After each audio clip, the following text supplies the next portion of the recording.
அல்லேலூயா. நம்மளை யாரெல்லாம் பாரம்னு நினைச்சாங்களோ அவங்க சொல்லணும், உன்னாலதான்ப்பா இந்த நன்மை அப்படின்னு. அல்லேலூயா. அப்படி சொல்ல வைக்கிறதுக்காகவே சில நேரத்தில் நம்மளை பாரமாகவும் வைப்பார். ஆமென். சில நேரத்தில் பாரமாகவும் வைப்பார். ஆண்டவரே எப்படி என்ன நினைக்கிறாங்களே, ஆண்டவர் நினைக்கட்டும்.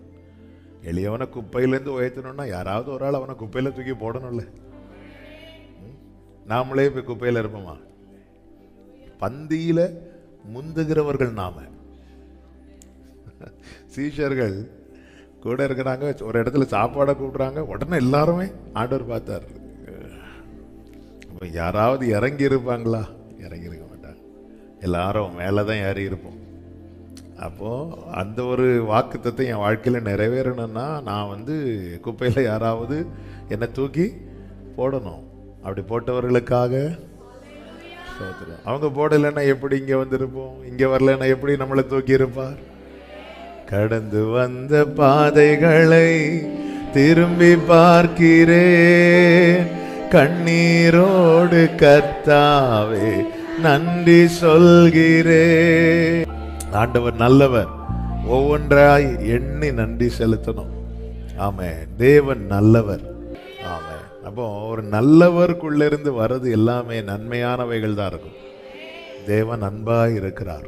இப்போ நேசிக்கிறவரிடத்திலிருந்து வெளிப்படுகிற எல்லாமே நமக்கு பிரயோஜனம், நமக்கு தேவையானதான் இருக்கும். இப்போ நேசிக்கிறவங்க நல்லவங்களுக்கு நல்லவங்களுக்கு தான் நேசிக்க முடியும். நேசிக்கிறவங்களுக்கு தான் நல்லவங்களாகவும் இருக்க முடியும். ஆமே. நான் நேசிக்கிறேன்னு சொல்லிட்டு தீமை செய்ய முடியாது. அல்லேலூயா. நல்ல எப்ராஹிமே, உன்னை நான் எப்படிப்பா உன்னை நான் கைவிடுவேன்? ஆமே. கர்த்தர் நல்லவர். தேவன் ஒருவரே நல்லவர். அதனால கர்த்தரை ரொம்ப நம்புங்க. அப்படி நம்பிருங்க. அப்படியே என்ன கண்ணை மூடி நம்பிருங்க. இல்லை, ஒரு பெரிய நீர்வீழ்ச்சிக்கு மேலே ஒருத்தர் கயிறு கட்டி நடந்தாராம். அப்போ எல்லாரும் பார்த்து கிளாப் பண்ணிட்டு இருக்கும்போது திடீர்னு யாராவது வந்தீங்கன்னா உங்களை நான் தூக்கிட்டு நடப்பேன்னு சொன்னார். இப்போ எல்லாரும் கிளாப் பண்ணவங்கெல்லாம் இப்படி கையை அப்போ ஒரு பொண்ணு வந்துச்சு, ஒரு சின்ன பிள்ளை, நான் வரேன்னு சொல்லிட்டு அந்த பிள்ளையை தூக்கிட்டு எல்லாம் நடந்துச்சு. எல்லாரும் இப்போ அவரை பார்க்கல, அந்த பிள்ளையை பார்த்துட்டு இருக்கிறாங்க. இறக்கி விட்டதும், என்னம்மா இந்த தைரியம், இது எவ்வளோ ஆழம் தெரியுமா, விழுந்த என்ன ஆகும் தெரியுமா? எனக்கு அது ஒன்றும் தெரியாது. நான் இருந்தது எங்கள் அப்பா தோளில், அவ்வளோதான். நான் இருந்தது எங்கள் அப்பா தோளில் இருந்தேன், அவ்வளோதான். அது எங்கள் அப்பா.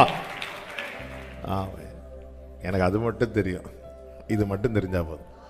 இந்த ஆழம் எவ்வளோ தெரியுமா, கீழே என்ன இருக்கு தெரியுமா? நம்ம எது தெரியணுமோ அது அறிகிறது கிடையாது. எது தெரியக்கூடாதோ அதெல்லாம் சாத்தானின் ஆழங்கள். எதுக்கு அந்த ஆழம்? நம்ம எந்த ஆழத்தை அறியணும்? அந்த அறிவு கெட்டாத அன்பினம். அது அது அது 1000 வருஷம் அர்ச்சாச்சுக்கு அப்புறம் என்ன நடக்கும்? அது என்ன நடக்கும்? அது அப்போ வரும்போது இன்னைக்கு என்ன நடந்துட்டு இருக்கு தெரியுமா? நம்ம எது அறியணும்? ஒன்றான மெய்தேவனாம் உம்மையும் நீர் அனுப்பின உம்முடைய குமாரனையும் அறிகிற அறிவே நித்திய ஜீவன். எதை அறியணுமோ அதை அறியுங்க. ஆமே. அது வெளிப்படுத்தப்படும் நமக்கு.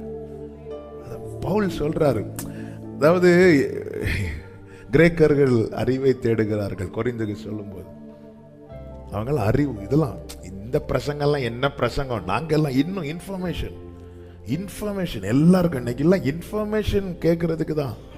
அடுத்து நடக்க போவது என்னன்னு ஒரு டைட்டில் போட்டா மக்கள் எனக்கு இப்போ நடந்துட்டு இருக்கிறது என்ன, அதுதான் பார்க்கணும்.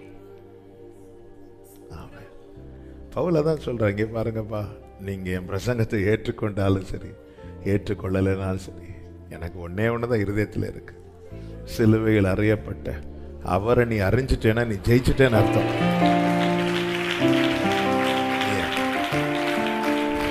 அதை தவிர எனக்கு வேற சொல்றதுக்கு ஒண்ணுமே இல்லை. ஆனா எல்லா வித்தைகளும் தெரிந்தவர் தான் பவுல். அவருக்கு தெரியாத லாங்குவேஜா, அவருக்கு தெரியாத பைபிளா, ஆனா அதெல்லாம் உள்ள வச்சுட்டு, ஆமே. அதான் பவுல் சொல்ற, நான் என்ன பிரசங்கியா காட்ட விரும்பல, நான் சிலுவையில் அறியப்பட்ட கிறிஸ்துவை காண்பிக்க விரும்புகிறேன் அப்படிங்கிறார். நாம் எல்லாம் இதுதான் அறியணும், இயேசுவை அறியணும் அனுதினமும். ஆமென். அனுதினம் இயேசு அறிய விரும்புறவங்க பைபிளை விட மாட்டாங்க. ஏன்னா இது வார்த்தை தான். வார்த்தையானவரே, ஆதியில் இருந்தவரே, எனக்காய் வந்தவரே, எல்லாம் தருபவரே. நாளுக்கு நாள் உங்களுக்கு டைம் கிடைக்கும் போதெல்லாம் உட்காந்து, ஏசப்பா எனக்கு இன்னும் உங்களை அறியணும் ஆண்டவரே. அவன் ரொம்ப அறிய நெருங்கிட்டே இருக்கும். இன்னும் எனக்கு ஆண்டவர் அறியணும். அவர் யார்? ஏசப்பா, அந்த அன்பை அறியணும், உங்க பரிசுத்தத்தை அறியணும், உங்க உண்மையை அறியணும், உங்க நீதியை அறியணும். ஆமென். எனக்கு உங்களை ஆதாயப்படுத்தணும். என்ன நீங்க ஆதாயப்படுத்தி கொண்டீங்க, இனி நான் உங்களை ஆதாயப்படுத்தணும். என்னை ஆராய்ந்து அறிந்தவர் என்னை ஆதாயப்படுத்தி கொண்டார். நான் அவரை அறிய நான் அவரை ஆதாயப்படுத்திக் கொள்வேன். அதான் பவுல் சொல்லுகிறார், கிறிஸ்துவை அறிகிற அறிவின் மேன்மைக்காக கிறிஸ்துவை ஆதாயப்படுத்திக் கொள்ள, அவருடைய உயிர்த்தெழுதலில் பங்குள்ளவனாய் மாற, எனக்கு லாபமாயிருந்த அனைத்தையும் நஷ்டம் என்றும் குப்பை என்றும் இந்த ஜீவ மார்க்கத்தை நீங்கள் அறிந்து கொள்ளுங்கள். அவ்வளவுதான் சொல்றேன். ஆமென். இந்த நீங்க அறிந்து அதை பிடிக்க வேண்டியதை பிடிச்சிட்டோம்னா வண்டி போயிட்டே இருக்கும். அல்லேலூயா. சரியானதை பிடிச்சிட்டோம்னா, இந்த ஜீவ மார்க்கத்தை தயவாக அறிந்து கொள்ளுங்கள். ஆமென். அதனாலதான் பேதுரு மட்டும் இல்லை, எல்லா பரிசுத்தவான்களும் இதை எழுதி இருக்கிறாங்க. 2 பேதுரு 1வது அதிகாரம். பேதுரு சொல்ற, நான் இன்னும் கொஞ்ச காலத்துல இந்த தேகத்தை விட்டு நான் போக போறேன். அதுக்கு முன்னாடி உங்களுக்கு ஒரு காரியத்தை நினைப்பூட்டி தட்டி எழுப்ப விரும்புகிறேன். இன்னைக்கு கர்த்தர் உங்களை நிலைநிறுத்தி இருக்கிறார். இந்த உறுதியிலிருந்து உங்களை விலக பண்ண பிசாசனவன் பல விதங்களிலே, பல கோணங்களிலே, பலர் மூலமாய் செயல்படுகிறவனாய் இருக்கிறான். நீ ஒன்றில் உறுதியார், கிருபையிலும் அவரை அறிகிற அறிவில் இதுல வளரணும். நாளுக்கு நாள் இதுல மட்டும் இதை விட்டுறவே கூடாது. கிருபையிலும் அதுல உறுதியார், கிருபையில வளரணும். கிருபை எல்லாருக்கும் பொதுவாய் கொடுக்கப்படுகிறது. கிருபை ஸ்தோத்திரம், தேவனை மகிமைப்படுத்துகிறவர்களுக்கு கொடுக்கப்பட்ட கிருபை பெருகப்படுகிறது. ஆமா, பொதுவாக எல்லாமே காமனா தான் ஆண்டவர் கொடுப்பார்.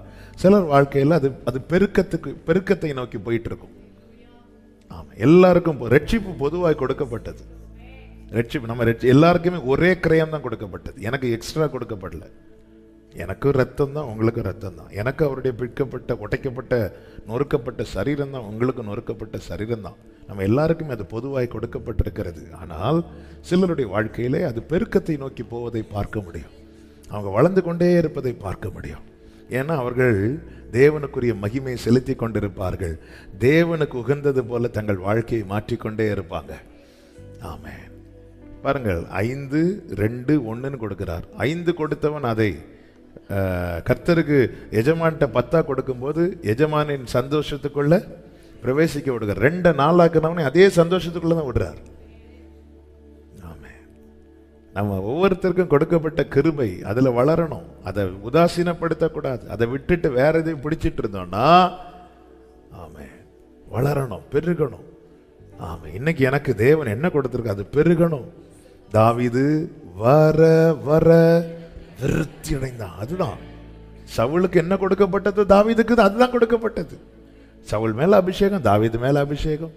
சவுல வித்தியாசம் என்ன, குப்பி கொம்பு, இவ்வளவுதான் வித்தியாசம். அவ்வளவு தூரத்துல இருந்து குப்பியில் எடுத்துட்டு வந்தா சவுலுக்கு தெரிஞ்சிடும் இவர் எங்கே தூக்கிட்டு போறாருன்னு. கொம்புல கூட்டு எடுத்துட்டு வர்றாரு.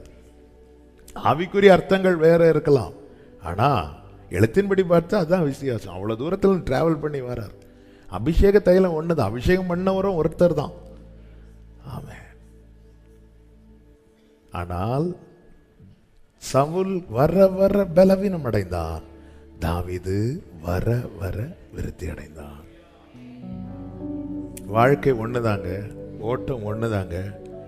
அதுல நம்ம ஜெயிக்கிறோமா தோற்கிறோமா என்பதுல கவனமா இருக்கணும்.